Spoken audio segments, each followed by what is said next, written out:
2026년 6월 30일 매일 성경입니다. 오늘 본문은 고린도전서 16장 13절부터 24절까지 말씀입니다. 먼저 본문 말씀을 함께 읽겠습니다. 깨어 믿음에 굳게 서서 남자답게 강건하라. 너희 모든 일을 사랑으로 행하라. 형제들아, 스데바나의 집은 곧 아가야의 첫 열매여 또 성도 섬기기로 작정한 줄을 너희가 아는지라. 내가 너희를 권하노니 이 같은 사람들과 또 함께 일하며 수고하는 모든 사람에게 순종하라. 내가 스데바나와 브드나도와 아가이고가 온 것을 기뻐하노니 그들이 너희의 부족한 것을 채웠음이라. 그들이 나와 너희 마음을 시원하게 하였으니 그러므로 너희는 이런 사람들을 알아주라. 아시아의 교회들이 너희에게 문안하고 아굴라와 브리스가와 그 집에 있는 교회가 주 안에서 너희에게 간절히 문안하고 모든 형제도 너희에게 문안하니 너희는 거룩하게 입맞춤으로 서로 문안하라. 나 바울은 친필로 너희에게 문안하노니 만일 누구든지 주를 사랑하지 아니하면 저주를 받을지어다. 우리 주여 오시옵소서. 주 예수 그리스도의 은혜가 너희와 함께하고 나의 사랑이 그리스도 예수 안에서 너희 무리와 함께할지어다. 혹시 사사건건 부딪히고 막 파벌을 나눠서 갈등하는 사람들을 이끌어 보신 적 여러분은 있으신가요? 상상만 해도 벌써 피곤해지네요. 그니까요. 병원 엑스레이처럼 문제의 원인을 딱 찾아서 깔끔하게 고칠 수 있다면 참 좋겠지만 얽히고 설킨 인간관계는 진단조차 어려운 진흙탕 같기 마련이잖아요. 맞아요. 진짜 어디서부터 손을 대야 할지 막막할 때가 많죠. 그래서 오늘 우리가 깊이 파고들 자료가 바로 이 탁한 진흙탕 한가운데로 던져진 편지의 결론부입니다. 고린도전서 16장 13절에서 24절까지인데요. 네, 수많은 문제로 얼룩진 고린도 교회를 향해서 바울이 쓴 그 유명한 편지죠. 맞습니다. 이 껄끄러운 사랑의 편지가 어떻게 끝이 맺는지 그 짧은 구절들에 숨겨진 군사적 비유나 리더십의 원리를 오늘 낱낱이 파헤쳐 보겠습니다. 사실 분열된 공동체에게 보내는 편지의 마지막 치고는 그 시작이 되게 파격적이거든요. 파격적이라면 어떤 면에서요? 보통 마지막엔 부드러운 위로나 감성적인 인사를 건네잖아요. 근데 바울은 속사포 같은 명령을 막 쏟아냅니다. 깨어있으라, 굳게 서라, 남자답게 강건하라, 이렇게요. 오, 듣기만 해도 마치 전장의 군인에게나 내릴 법한 지시 같네요. 그렇죠. 아주 단호하죠. 근데 맹렬한 전사처럼 싸우라고 해놓고 바로 다음 14절에서는 모든 일을 사랑으로 행하라 이렇게 덧붙이잖아요. 네, 그 부분이 아주 핵심입니다. 그러니까 군인한테 따뜻한 보육교사의 마음으로 무장하라는 격인데 이 두 가지를 동시에 해내는 게 과연 가능할까요? 이래 사실 고린도 교인들의 영적 미성숙함을 벗어버리라는 강력한 촉구거든요. 주석들을 보면 여기서 요구하는 강건함이 결코 힘을 과시하거나 오만해지라는 뜻이 아니더라고요. 아, 겉으로 보이는 센 척이 아니하는군요. 맞아요. 진리를 지키는 단호함이 타인을 향한 부드러운 사랑과 완벽하게 균형을 이루어야 한다는 거죠. 13정에서 이미 지적했듯이 사랑에 빠진 강함이나 은사는 그저 꽹과리 같은 소음일 뿐이다. 정확합니다. 교만하고 시끄러운 소음에 불과하니까요. 그렇군요. 근데 이런 추상적인 명령만으로는 확 와닿지 않으니까 바울이 스테바나라는 아주 구체적인 롤모델을 제시하는 거네요. 네, 아가야 지방의 첫 개종자였던 스데바나 집안을 성도들을 삼기는 귀감으로 딱 세우죠. 근데 여기서 진짜 흥미로운 역사적 배경이 하나 있습니다. 오, 뭔데요? 편지를 전달하려고 에베소에 있던 바울을 찾아온 고린도 교회 대표단이 있었거든요. 스데바나, 부드나도, 아가이고. 근데 이 세 사람이 사실은 주인과 노예 관계였을 가능성이 크다는 겁니다. 잠깐만요. 주인이랑 노예가 함께 대표단으로 왔다고요? 네, 1세기 로마 제국에서 주인과 노예가 그리스도 안에서 평등한 형제로서 나란히 공식 대표 자격을 띠고 여행을 한다는 건 와, 그건 당시 계급사회 눈으로 보면 완전 시각적 충격이자 스캔들이었겠네요. 엄청난 스캔들이죠. 로마의 권위적인 세계관을 기독교 공동체가 어떤 방식으로 철저하게 뒤집어 엎고 있는지 보여주는 아주 생생한 증거입니다. 진짜 대단하네요. 근데 여기서 약간 혼란스러운 부분이 생기는데요. 어떤 부분이죠? 파벌 싸움으로 안 그래도 찢어진 교회한테 특정 사람들을 콕 집어서 이런 사람들에게 순복하라 이렇게 명령하는 건 오히려 갈등에 기름을 붓는 거 아닌가요?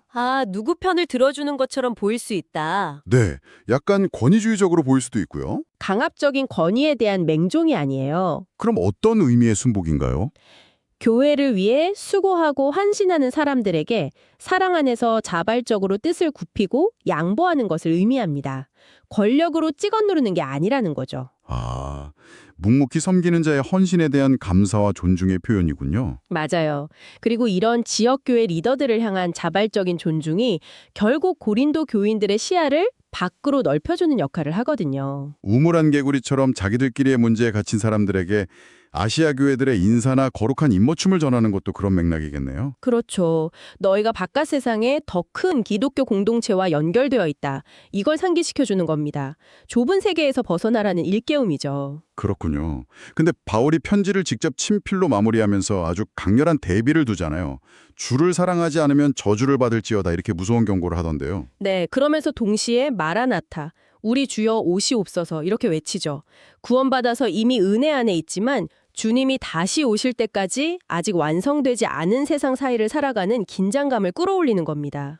그래도 저주라니, 마지막 인사치고는 꽤 살벌한 거 아닌가요? 살벌하죠. 근데 흥미롭게도 그 직후에 바로 주 예수 그리스도의 은혜가 너희와 함께하고 나의 사랑이 너희 무리와 함께할지어다. 이런 축도로 끝을 맺습니다. 진짜 롤러코스터 같네요. 온갖 결점과 상처를 안겨준 고린도 교회지만 그들을 끝까지 포기하지 않는 이 역설적인 애정이야말로 사실 16장 전체를 관통하는 진짜 결론인 셈입니다. 와, 오늘 살펴본 바울의 끝인사는 단순한 안부 전하기가 절대 아니었네요.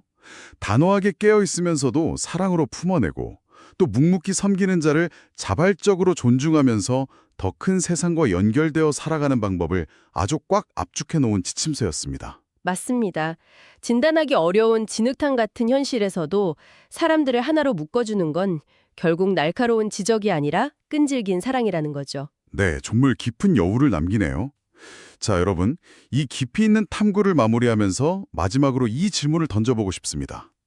만약 여러분이 애정을 쏟았지만 끊임없이 엇나가고 분열하는 어떤 공동체에 생애 마지막 편지를 써야 한다면 신념 위에 굳게 서는 강건함을 강조하시겠습니까? 아니면 모든 것을 품는 사랑을 강조하시겠습니까? 여러분의 마지막 서명은 과연 어떤 모습일지 한번 고민해 보시길 바랍니다. 성경을 읽겠습니다. 시편 111편에서 114편 말씀입니다. 할렐루야. 내가 정직한 자들의 모임과 회중 가운데에서 전심으로 여호와께 감사하리로다.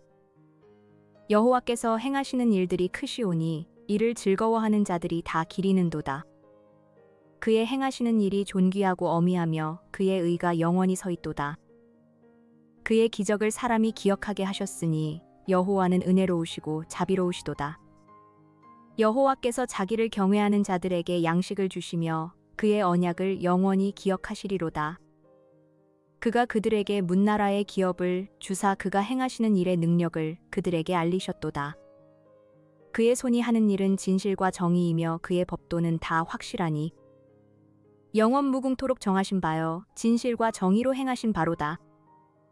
여호와께서 그의 백성을 속량하시며 그의 언약을 영원히 세우셨으니 그의 이름이 거룩하고 지존하시도다. 여호와를 경외함이 지혜의 근본이라 그의 계명을 지키는 자는 다 훌륭한 지각을 가진 자이니 여호와를 찬양함이 영원히 계속되리로다. 할렐루야. 여호와를 경외하며 그의 계명을 크게 즐거워하는 자는 복이 있도다. 그의 후손이 땅에서 강성하며 정직한 자들의 후손에게 복이 있으리로다. 부와 재물이 그의 집에 있으며 그의 공의가 영구히 서 있으리로다.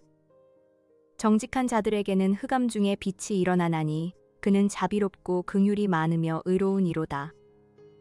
은혜를 베풀며 꾸어주는 자는 잘 되나니 그 일을 정의로 행하리로다. 그는 영원히 흔들리지 아니하며 의인은 영원히 기억되리로다. 그는 흉한 소문을 두려워하지 아니하며 여호와를 의뢰하고 그의 마음을 굳게 정하였도다. 그의 마음이 견고하여 두려워하지 아니할 것이라 그의 대적들이 받는 보응을 마침내 보리로다. 그가 재물을 흩어 빈궁한 자들에게 주었으니 그의 의가 영구히 있고 그의 뿔이 영광 중에 들리리로다. 악인은 이를 보고 한탄하여 이를 갈면서 소멸되리니 악인들의 욕망은 사라지리로다. 할렐루야. 여호와의 종들아 찬양하라. 여호와의 이름을 찬양하라. 이제부터 영원까지 여호와의 이름을 찬송할지로다. 해 돋는 데에서부터 해 지는 데에까지 여호와의 이름이 찬양을 받으시리로다. 여호와는 모든 나라보다 높으시며 그의 영광은 하늘보다 높으시도다. 여호와 우리 하나님과 같은 이가 누구리요? 높은 곳에 앉으셨으나 스스로 낮추사 천지를 살피시고 가난한 자를 먼지 더미에서 일으키시며 궁핍한 자를 거름 더미에서 들어세워 지도자들 곧 그의 백성의 지도자들과 함께 세우시며 또 임신하지 못하던 여자를 집에 살게 하사 자녀들을 즐겁게 하는 어머니가 되게 하시는도다. 할렐루야. 이스라엘이 애굽에서 나오며 야곱의 집안이 언어가 다른 민족에게서 나올 때에 유다는 여호와의 성소가 되고 이스라엘은 그의 영토가 되었도다. 바다가 보고 도망하며 요단은 물러갔으니 산들은 순양들 같이 뛰놀며 작은 산들은 어린 양들 같이 뛰었도다. 바다야, 네가 도망함은 어찌함이며 요단아, 네가 물러감은 어찌함인가? 너희 산들아 순양들 같이 뛰놀며 작은 산들아 어린 양들 같이 뛰놀면 어찌함인가? 땅이여, 너는 주 앞 곧 야곱의 하나님 앞에서 떨지어다. 그가 반석을 쳐서 못물이 되게 하시며 차돌로 샘물이 되게 하셨도다. 오늘의 뉴스를 듣고 함께 기도하겠습니다. 고용노동부 장관이 대전 신축 현장을 불시 방문해 폭염 대비 실태를 점검한 결과 최상층 거푸집 설치 작업장에 그늘막과 시원한 물이 마련되지 않았고 일부 구간에 안전난간도 없는 것을 확인해 즉시 개선을 지시했습니다. 무더위가 본격화하면서 건설 현장의 온열 질환과 추락사고 위험이 커지고 있어 현장 노동자의 안전을 지키기 위한 감독 강화가 필요합니다. 이주 노동자들이 고용허가제의 사업장 변경 제한으로 폭력과 강제노동 피해를 겪고 있다며 제도 개편을 촉구하는 증언대회가 열렸습니다. 일터에서 폭행을 당해도 사업장을 옮기지 못하는 현실이 드러나 이주 노동자의 기본적인 인권을 보장하는 제도 개선이 시급합니다. 지난 30년간 국내 도시 면적이 2배 가까이 늘어나는 동안 농경지와 습지는 크게 줄어든 것으로 나타났습니다. 극한 호우와 산불, 산사태 위험도 함께 커지면서 도시화와 기후위기가 우리 생태계를 전반적으로 악화시키고 있어 근본적인 대응이 요구됩니다. 이란 최고 지도자 하메네이가 미국과 이스라엘 지도자들을 향해 전쟁 범죄 책임을 물어야 한다고 촉구했습니다. 강제 전쟁으로 인한 아동 살해와 의료시설 공격에 대해 반드시 법적 책임을 져야 한다고 강조해 전쟁 속 민간인 보호에 대한 국제사회의 관심이 필요합니다. 대기업과 중소기업의 임금 격차가 청년층의 노동시장 진입을 지연시킨다는 분석이 나왔습니다. 중소기업 임금이 대기업의 절반 수준에 머물러 청년들이 대기업 취업에만 매달리게 되면서 노동시장의 이중구조가 청년 실업 문제를 심화시키고 있습니다. 이란에 주로 거주하는 아제르바이잔계 투르크족은 약 1180만 명으로 복음주의 기독교 비율이 매우 낮아 미전도종족으로 분류됩니다.